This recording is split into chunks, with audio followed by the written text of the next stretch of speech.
ఓం నమో వెంకటేశాయ. ఈరోజు ఈ వీడియోలో ఎస్ఎస్టీ మరియు డిడి టోకన్స్ గురించి కంప్లీట్ ఇన్ఫర్మేషన్ ఇవ్వబోతున్నాను. ఈరోజు ఎస్ఎస్టీ టోకన్స్ మొత్తం 13,000 టోకన్లు వదిలారు మరుసటి దర్శనం కోసం. మళ్ళీ దీని టైమింగ్ స్లాట్ చూసేసరికి మధ్యాహ్నం 12 గంటల నుండి రాత్రి 10 గంటల లోపు దర్శనం టైమింగ్ స్లాట్స్ అనేది ఇచ్చారు. ఈ టోకన్స్లో ఈ టైమింగ్సే ఉంటాయండి, వేరే టైమింగ్స్ ఉండవు.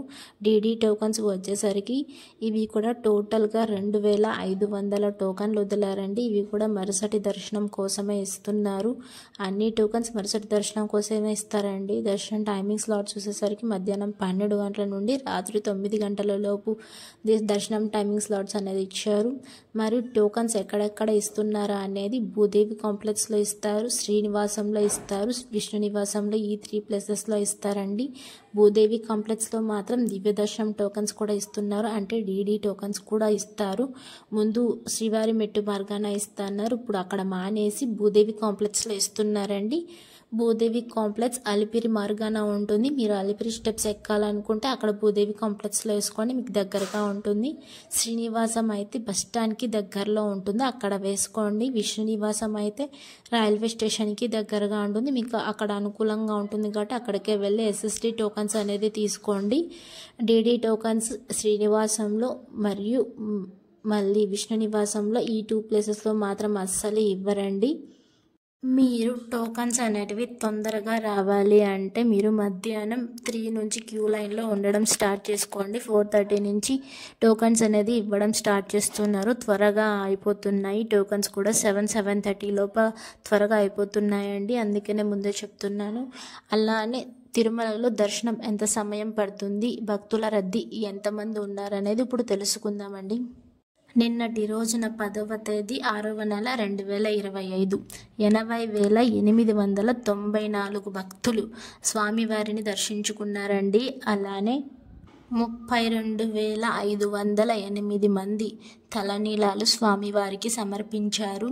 అలానే 4,30,00,000 రూపాయలు హుండీలో కానుకలు భక్తులు సమర్పించారండి. అలానే తిరుమలలో దర్శనం ఎంత సమయం పడుతుంది అనేది ఇప్పుడు తెలుసుకుందాం. టోకన్ లేకుండా నేరుగా సర్వదర్శనం వెళ్ళే వాళ్ళకి ఇంచుమించు 18 గంటలు పడుతుందండి. ఎస్ఎస్డి టోకన్ తీసుకొని వెళ్ళే వాళ్ళకి 4 నుండి 5 గంటల సమయం పడుతుంది. ఇంకా దివ్య దర్శనం టోకన్ తీసుకొని వెళ్ళే వాళ్ళకి 4 నుంచి 5 గంటల సమయం పడుతుంది. ఎస్ఎస్టీకి డిడికి టోకన్స్కి కొంచెం డిఫరెన్స్ ఏమీ లేదండి. డిడి టోకన్ తీసుకుంటే శ్రీవారి మెట్టు దగ్గర 1200 మెట్టు దగ్గర అక్కడ స్కాన్ చేసుకుంటే మీకు డిడి టోకన్ అనేది వ్యాలిడ్ అవుతుంది. ఈ డిడి టోకన్ మాత్రం కాలినడకన వెళ్ళే వాళ్ళకి ఈ టోకన్ అనేది తీసుకుంటారు. అది కూడా శ్రీవారి మెట్టు ఎక్కే వాళ్ళకి మాత్రం ఈ డిడి టోకన్ అనేది ఉపయోగపడుతుంది. ఇంకొకటి 300 టోకన్, అది ఆన్లైన్లో మాత్రమే దొరుకుతుందండి. ఈ టోకన్ తీసుకున్న వాళ్ళకి ఇంచుమించు 3 నుండి 4 గంటల సమయం పడుతుందండి. ఇప్పుడు భక్తుల రద్దీ కొంచెం పెరుగుతుందండి, సెలవులు అయిపోతున్నాయి కదా, అందుకని ఇప్పుడు మ్యాక్సిమం త్వరగా పెరుగుతున్నారు ఎక్కువ. సో అందుకని మీరు టోకన్ తీసుకొని వెళ్ళండి, దర్శనం టైమింగ్ అనేది తగ్గుతుంది. నేరుగా సర్వదర్శనానికి వెళ్తే మాత్రం 18 గంటలు పడుతుంది సమయం, అందుకని చూసుకొని మీరు ప్లాన్ చేసుకొని రండి. మీరు రేపటి దర్శనం చేసుకోవాలంటే ఈరోజు తిరుపతిలో దిగితే మీరు టోకన్ వేసుకుంటే మరుసటి రోజు దర్శనం వస్తుంది, మీరు దర్శనం చేసుకొని రావచ్చు. అలిపిరి నడక మార్గాన శ్రీవారి మెట్టు నడక మార్గాన ఏ టోకన్స్ అనేది ఇవ్వటం లేదు. మీరు అలానే అలిపిరి మార్గానికి టైమింగ్ అనేది ఉందండి. మార్నింగ్ 5:30 నుండి రాత్రి 9 గంటల వరకు మాత్రమే అలో చేస్తారు. మళ్ళీ శ్రీవారి మెట్టు మార్గాన అయితే మార్నింగ్ 6 నుండి ఈవినింగ్ 6 వరకు అలో ఉంటుంది, మీరు చూసుకొని రండి. చిన్నపిల్లలకైతే మధ్యాహ్నం 2 గంటల వరకు మాత్రమే అలా ఉంటుంది, చిన్నపిల్లలకి కష్టం కదా.